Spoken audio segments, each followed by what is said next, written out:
are the best ways that we can express love and compassion to a friend who's in pain, and especially right now, an African-American friend? I can start with, on a personal note, the first thing I would say is look at them as just your friend and do what a good friend does. We've always been blessed with the capability to listen. And to me, the best gift is to be there and, be present in the situation and listen. It's one of the best gifts. And I would encourage people not to lose their compassion as a Christian. Jesus called us all as ministers of reconciliation. Finally, on the personal note, don't be afraid to ask how you can help. Most time when we show that we care by listening, the next step is to ask the question, how can I help? And then finally, I would say, realize that it's a bigger picture. As you said, it is a battle by the Spirit. I'm hearing the heart's cry of a generation, what we spoke of earlier. They're hurting, and it's the same cry as in the 60s. Remember when the men that were garbage collectors, or I like to call them domestic technicians, they were getting caught up in that machinery, and they took to the streets and hung signs around their neck that said, "I am a man."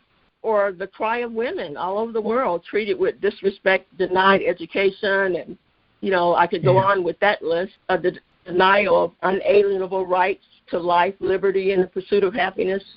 And no one exactly was concerned about it if it wasn't actually happening to them. No one could tell another what to cry when their rights, what to cry out when their rights are being denied or diminished.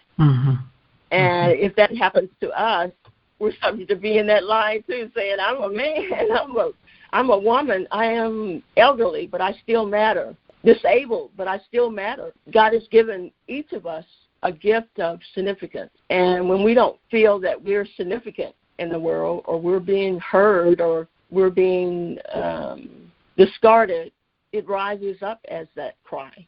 I want to just share something that God convicted me of as I've been in these past weeks now, just really praying through what am I thinking about? What am I supposed to do? How am I supposed to think about this all? And one of the things that it's exactly what you just said, what he really bubbled to the surface for me, that sometimes when I'm in this situation with someone who's hurting, and this has been for me, sometimes when I'm with someone that I don't have their situation exactly, and so I don't know exactly, like a woman who's barren, who can't have a child or has lost many to miscarriage. I think I've experienced this with people who are in a lot of pain in an ongoing manner. I haven't ever had to live through that, thank God. Another would be with an African-American sister who I don't understand. I just don't understand. And what God confronted me with, really convicted me of, was that in those situations, sometimes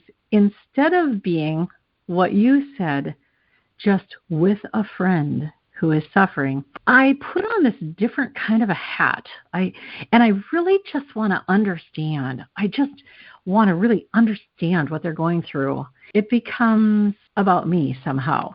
And I just want to confess that publicly and say that I don't want to be like that. I don't want to, Irma, take your pain or take someone else's pain and turn it into something that's about gratifying my need to understand, or my need to justify myself, or my need to feel better about myself. And honestly, I'm grateful that God showed me this, and I'm sad it took a huge, thing like this to bring it to the surface for me. But I'm really grateful to see it, because that is not who we are in Christ. God already knows everything that everybody's experiencing, so we don't have to. It's okay not to know everything. And beyond that, even, it's okay to do my research separately from when I'm with someone who's hurting. I don't have to use them as my resource to do my, my reference book, to do my research.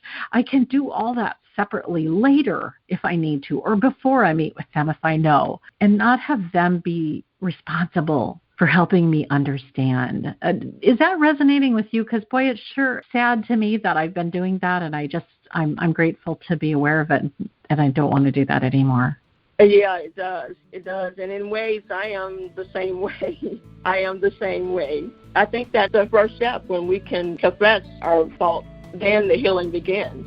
And God is faithful to convict us of where we need to change, and then to forgive us for all the times we've done it wrong, and to help us understand how to go forward. So He's just such a loving, faithful God.